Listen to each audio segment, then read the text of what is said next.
উত্তরবঙ্গের বিখ্যাত আলু কাটি খেতে কিন্তু খুবই মজা। হ্যালো এভরিওয়ান, আসসালামু আলাইকুম। সবাই কেমন আছেন? আশা করি যে যেখানে আছেন ভালো আছেন এবং সুস্থ আছেন। আমি নাহারান রাজু রান্নাঘর পেজ থেকে সবাইকে স্বাগতম। তো বরাবরের মতন আজকেও চলে আসলাম আর একটা রেসিপি নিয়ে, সেটা হলো উত্তরবঙ্গের বিখ্যাত আলুর ঘাটি রেসিপি।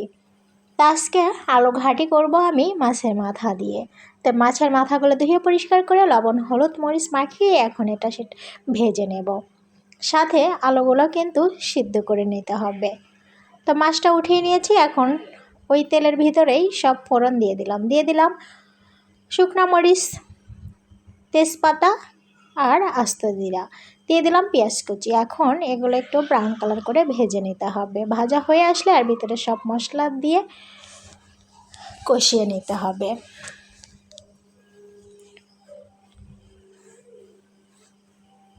তো এখন দিয়ে দিলাম আদা রসুন বাটা, দিয়ে দেব হলুদ গুঁড়ো, মরিচ গুঁড়ো, ধনিয়া গুঁড়ো আর লবণ। সাথে দিয়ে দেব পানি। মশলাটা কষানো হয়ে আসলেই দিয়ে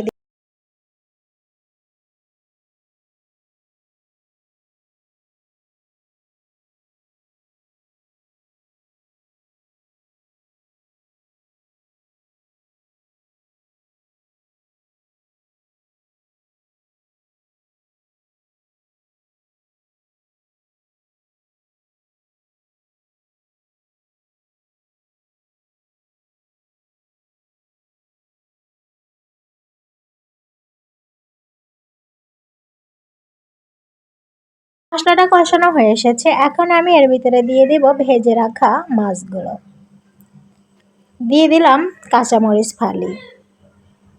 মাছগুলো দিয়ে মশলার সাথে নাড়াচাড়া করে কষিয়ে নিতে হবে।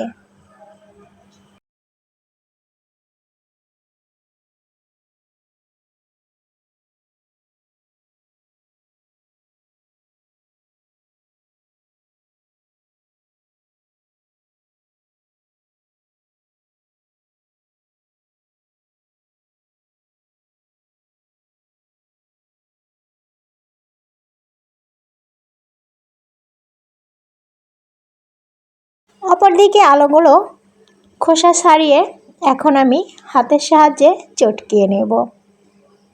আর এটা দানা দানা ভাব একটু কমই রাখতে হবে আলুর ঘাটিতে।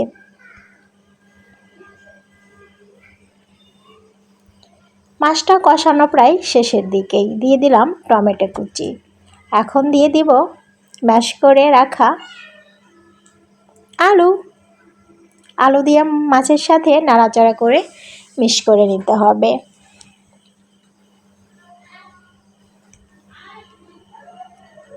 অল্প একটু পানি দিয়ে মিক্স করে নেব, নিয়ে ভালো করে কষিয়ে নিতে হবে। এই আলু ঘাটি খেতে কিন্তু খুবই মজা লাগে। যারা বাসায় ট্রাই করেন নাই, একবার হলেও আলুর ঘাটি ট্রাই করে দেখবেন।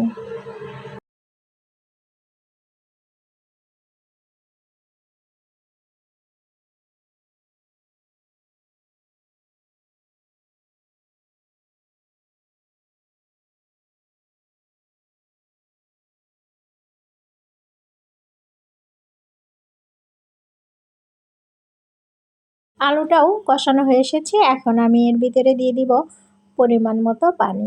পানিটা দিয়ে আবারও রান্না করে নিতে হবে বেশ কিছুক্ষণ। যে যতটুকু ঘন খেতে চান সেই পরিমাণে ঘন রাখবেন।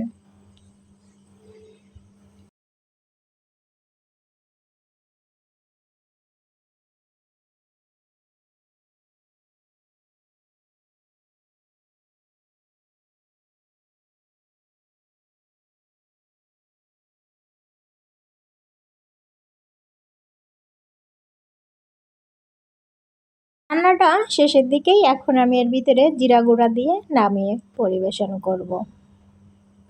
তো যে যেখান থেকে আমার ভিডিও দেখছেন, আমার ভিডিও ভালো লাগলে লাইক কমেন্ট এবং শেয়ার দিয়ে পাশে থাকবেন। নেক্সট ভিডিওর আমন্ত্রণ জানিয়ে আজকের মতো এখানেই বিদায় নেব। সবাই ভালো থাকবেন, সুস্থ থাকবেন।